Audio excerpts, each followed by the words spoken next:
What's up, creatrixes, creators, and other conceptual creatures? I'm Wicked. I'm giving power back to the people, and you can't stop me. Today, we are going to be doing an energy forecast for the month ahead, but before we dive in, go ahead and give this video a big thumbs up, smash that subscribe button, and click that little bell so that I can keep helping you keep your third eye in the sky. With all that being said, this is February 2025.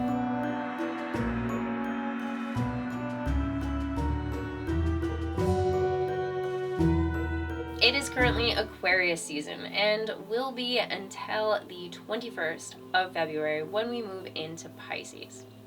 When the sun is in Aquarius, it's a really innovative time, especially because we currently have Pluto in the age of Aquarius and that is just kicking off. So we are likely going to start to see some pretty small but present ripples of change before us.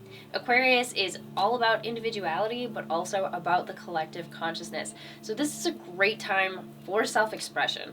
More and more we are going to see people stepping in to their true selves, and this is going to be really uncomfortable for people who have yet to do that. So if you find yourself in the position where you have a problem with the way other people are expressing themselves, please realize that this is because you have yet to connect with your true self.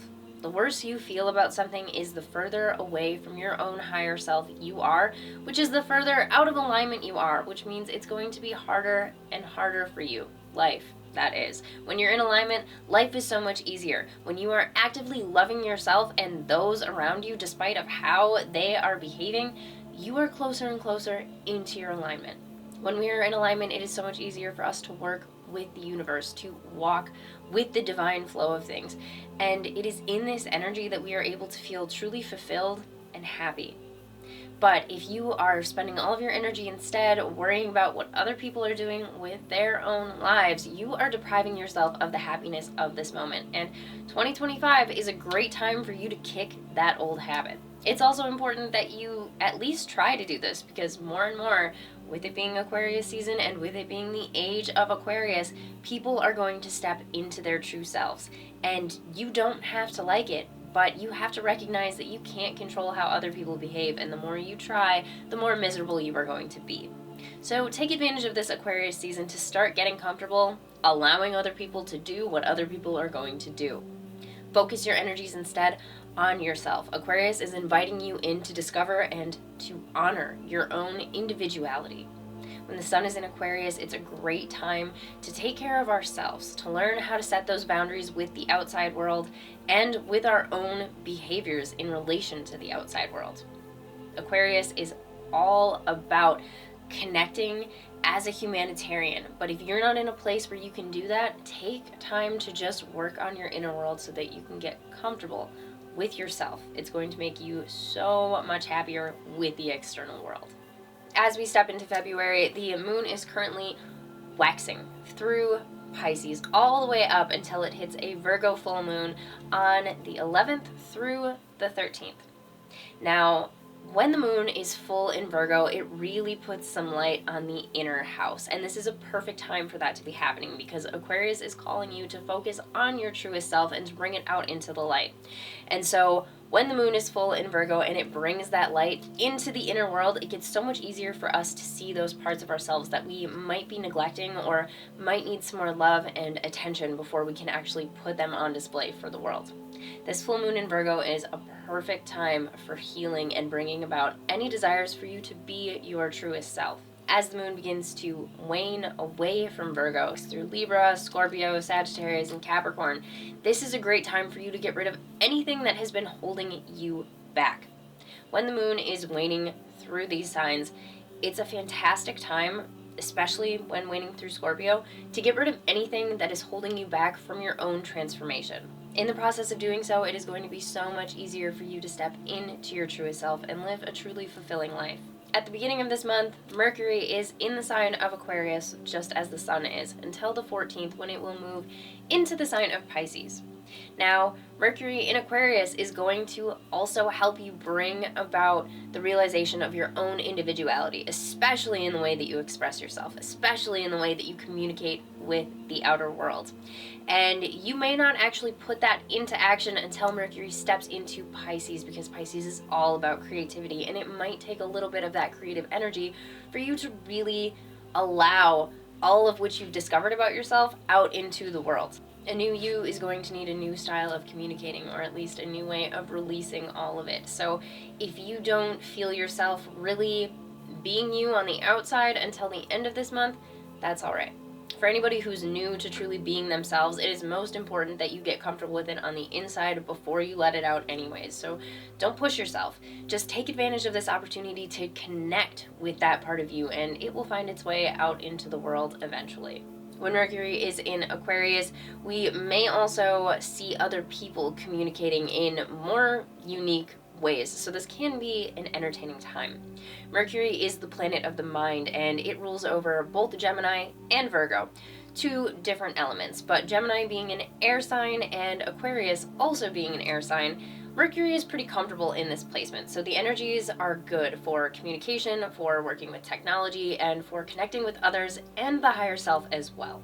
Mercury in Aquarius can give you the opportunity to really connect with the higher self, because Aquarius is ruled by Uranus, and Uranus is all about the higher self, the higher realms of consciousness. It is kind of creating a bridge to the higher realms of consciousness through this transit. So this can be a great time for you to channel, connect with spirit guides, ancestors, or any other type of high vibrational beings. Now, when Mercury moves into Pisces, this is a great time to connect with yourself on a deeper level. Pisces is all about transcending those depths and really getting comfortable deep down in that which is usually hidden. So now is a great time for you to release anything that has been holding you back. Mercury in Pisces is going to align with the moon waning, so it is a really fantastic time to purge old energies so that you can set yourself up for better, new, fresh energies as we step into a new month and into a new moon cycle. Venus will be in Pisces until the 4th of this month, and then it will transition into Aries until March 27th. Now, for the last little bit that Venus is in Pisces, this is a great time for you to get in touch with your emotions.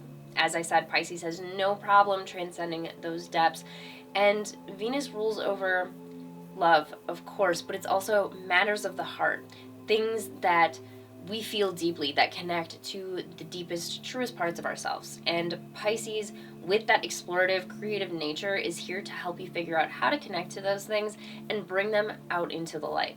Pisces is known to be an emotional sign, so you might feel your emotions running high for the first couple days of this month, and likely through the rest of it as well, because Aries, while not known for necessarily being an emotional sign, it's a very passionate fire sign. So anything that you're feeling in that watery energy of Venus in Pisces is going to be amplified when Venus steps into Aries. This is going to make for an interesting time, because also throughout this entire month we have Mars retrograding through Cancer, and Mars is ruled by Aries, so there is a lot of that passionate energy at play. However, when Mars is in Cancer, even just regularly, not in a retrograde transit, that makes for some really, really intense energies. This isn't necessarily the happiest placement for Mars.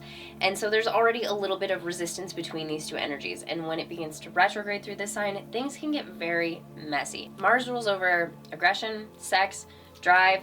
And when you pair all of that energy with a Venus in Aries, emotions can run very, very high. There is a lot of stuff happening beneath the surface with a lot of supercharged power. So this is a great time to really stay mindful of yourself. Make sure to think before you speak. Make sure to take a beat. Consider how you're feeling, and recognize that just because the feeling is real doesn't mean that it's true. So yes, what you are feeling is real to you, but that doesn't mean that it is true for the situation. And sometimes you need to step back, take a mindful moment, and reevaluate things before charging forward, because Mars in Cancer during a retrograde, while also being fueled by Venus in Aries, there's going to be a lot of that charging forth energy, which is great for passion projects, but not always great for relationships and connections, because things can get messy very fast, especially when everyone is feeling this energy. As someone who has a Mars permanently placed in Cancer, Please heed my advice when I tell you that the best thing you can do is think before you speak, especially when you're already heated. You're going to want to keep your wits about yourself throughout all of this. And if you even feel a situation starting to get a little tense, or you feel yourself starting to get a little aggressive, excuse yourself. Remove yourself for a moment. Get your bearings. Come back down to yourself. Get grounded. And remind yourself of what's truly important so that you don't go pushing this situation further than it needs to go. Jupiter is retrograding through Gemini, but will go direct on February 4th. Jupiter is the planet of abundance. It is all about rewards, expansion, new things, luck, good fortune. And Gemini is a very heady, back and forth type of energy. Gemini is known as the twins, meaning that it can really see two sides of the situation. It can hold on to duality. And when you pair this energy with Jupiter, it makes for a lot of opportunity. Through Jupiter's need to push us to expand, to earn more, to get more, to enjoy more, to explore more, and Gemini's ability to see both sides of the situation, this is actually a really great time for planning as well. You can recognize that new opportunities are coming, but you can take a moment to plan how you would like to respond to them, to figure out if this really is the best situation for you. Now, Jupiter, it's a very quick moving energy, so typically unencumbered by itself, it's going to push you to say yes to absolutely everything that comes in. With it being placed in Gemini, you have the opportunity to really look at the situation. Gemini is an intellectual, so you really get the chance to consider if these opportunities that you're being approached with are the best for you at this time. And now many would argue that any opportunity is a good opportunity, especially if you feel stuck, but oftentimes we get presented with a lot of opportunities that aren't going to help us move forward. They're more lateral than anything else. And with Gemini here, you're going to be able to see that pretty much right away and make an informed decision, which is going to help you get into your alignment and move in the direction that you wish to go so much quicker. This is also a great time to really consider any areas that Jupiter rules over that you feel called to at this time, whether that's travel, personal expansion, or abundance in any area. With Gemini, the intellectual here, lending you a lot of extra mental energy, you can really take a look at things and start formulating a new plan for yourself to move forward in any of these areas, whether it's planning out a new trip or deciding to finally take some steps towards starting your own business, or simply just enjoying the experience more and planning more opportunities for you to do that, to get out into the world, even if it is just close to home. This is a great time to put all of that stuff together, to really think forward with these energies and set yourself up for any new energy that you feel called to at this time. Jupiter is all about expanding your horizons, so take advantage of that because it is just going to give you more self to build on in the future. Saturn is still in Pisces and will be for the remainder of this year, but it's not a stale energy. If anything, Saturn in Pisces can't really become a stale energy because they are both so actively against each other that it is keeping things fresh and new. And this isn't necessarily a fall placement or a detrimental placement, but just on paper, Saturn and Pisces energies don't mesh. However, that is what makes them so good together. It's kind of that concept of opposites attract, like magnets. So Saturn is a disciplinary energy. Saturn is thought to be kind of the father of the planetary system. It's got that you'll get your reward, but only after you really work for it type of energy. And it's all about, managing time well and making sure you follow through with things and you're really disciplined in yourself and you're being very responsible. It's the kind of cold, rigid type of energy. Pisces, on the other hand, is that I'm going to flit around from thing to thing and go with whatever I feel most inspired by and enjoy following the muses around and just being present in the moment, but also being totally off in my mind somewhere else in the clouds, dreaming and being creative and thinking about new things and anything beautiful that catches my attention. Now, there's nothing wrong with either of these energies. You can't argue that too much of a good thing can become a bad thing. But for the most part, when you pair these energies together, you're not going to have to worry about that because they're going to balance each other out so well.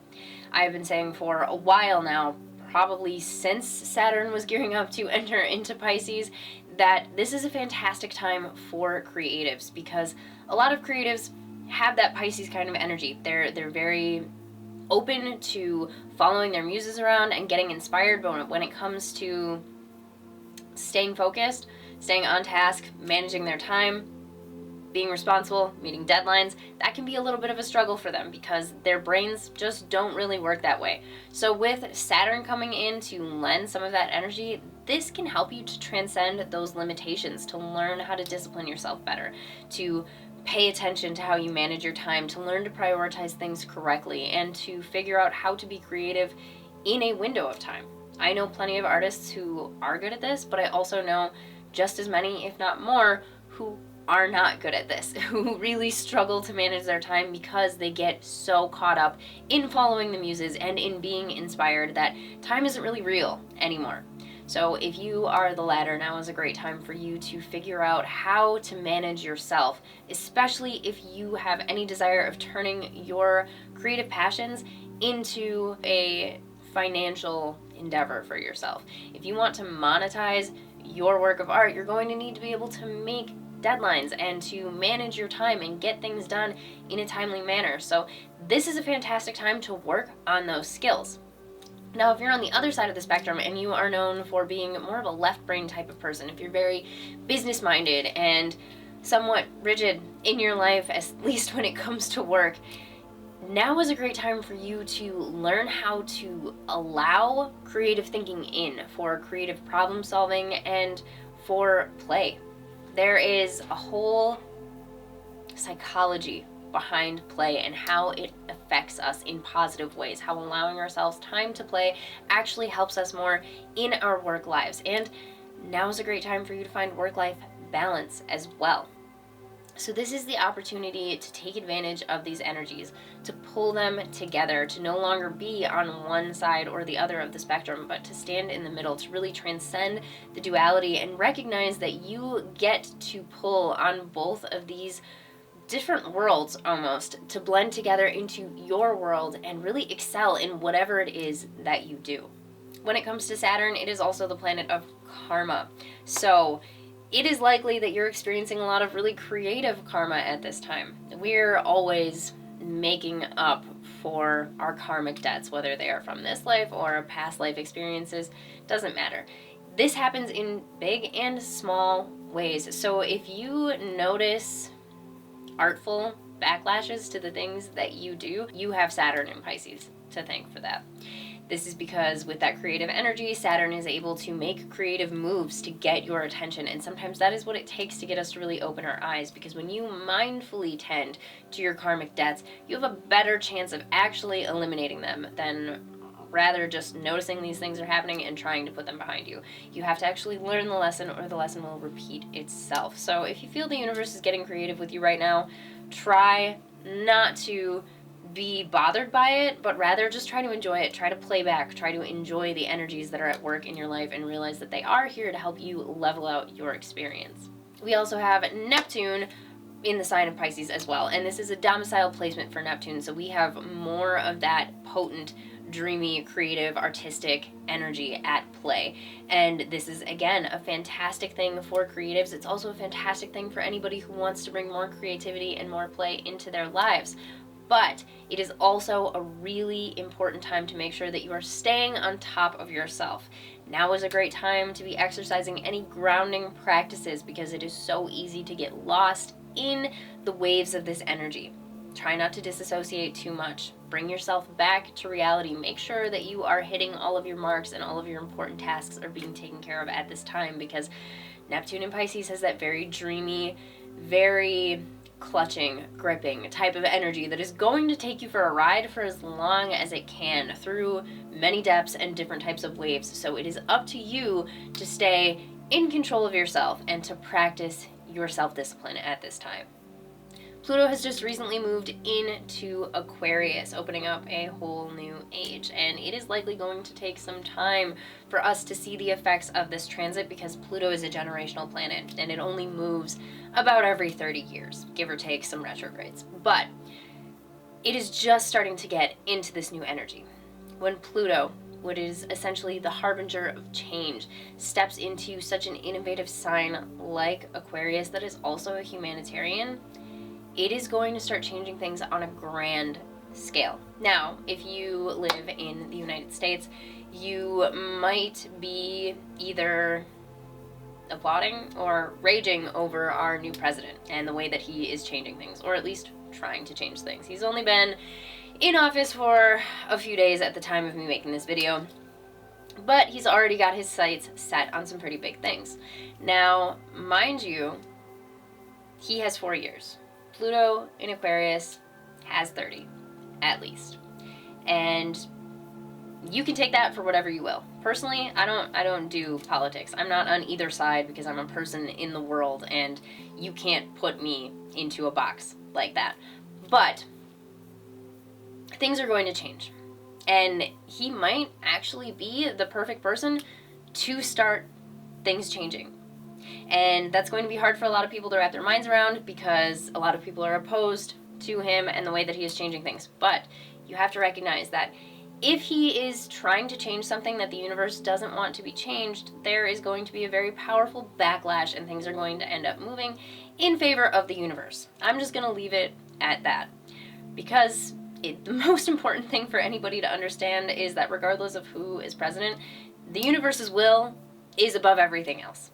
Things are going to get better. Things are going to get more positive. People are going to get more accepting of one another. And the best thing you can do to help usher in that positive change is to create community wherever you can. Connect with others. Be a real human being with them. That is how we're going to get past whatever the government is doing in any country, because let's be real, government is a problem everywhere you go. And I can't say too much because I would like to keep my channel here on YouTube, though someday you'll likely get to hear more of my thoughts on the subject. But I personally believe that government is one of our biggest hindrances as people. They are trying to honestly get us to regress and to go backwards and to hash out things that we've already settled eons ago and try to make them important when we should be looking forward towards more innovative things that are going to help more people on a grand scale. And whether the government wants to or not, the universe does. And that is why we can look forward to Pluto in Aquarius, because it is going to bring in all of these great big changes. The truth of it is that it's just probably going to get really messy first before it gets better. That's just kind of how things go. We have to kind of clear the way. That is why when Pluto was in Capricorn, we experienced a lot of destructions. We had to dismantle these old systems in order to make way for the new. And these first few years of Pluto being in Aquarius are likely going to be a lot of the same. It's just going to be a lot of that cleanup so that we can start building forward and building better. And let me take a moment here to say that if you are a Trump supporter, this isn't meant to be a, stick at you either. I'm a big believer that everything happens for a reason. So regardless of how I may or may not feel about him, I do think he is exactly where he is supposed to be. And I think ultimately we're all going to end up in a better place, but he has a part to play in getting us there. That's not really me being for him or against him. It just is what it is. This is kind of the higher perspective of just recognizing that the universe is doing what it needs to do to get things done. And if you don't like what it's doing right now, try to take some solace in the fact that things are going to change really quickly. Anyway, we also have Chiron in Pisces. Chiron is our wounded healer, and it is really getting down into the depths of us, bringing up things from our past and past lives in order for us to heal and get right with in the now. And that is Chiron's duty regardless of what sign that it's in. But while it is in Pisces, it has the opportunity to really transcend those depths a little more seamlessly. So this might look a little more intense on your own healing journey, because you can be up on the surface of everything just fine, and Chiron in Pisces is going to pull you way down into the depths and bring you back up without you likely even realizing what happened at first. So be prepared for some powerful emotional waves, but recognize that The more you release all of this deeply buried stuff, the better you are going to feel and the closer to your healing you are. Now, with that being said, life is a constant. It is always traumatic. Healing is a process. It's not something you can ever finish. But through these energies, you're going to be able to heal things that you've been carrying with you from lives before, which is going to leave your spirit so much lighter. Well, that's all I have for this one. Thank you so much for joining me, and make sure to like and subscribe so that I can help you keep your third eye in the sky, and have a blessed February.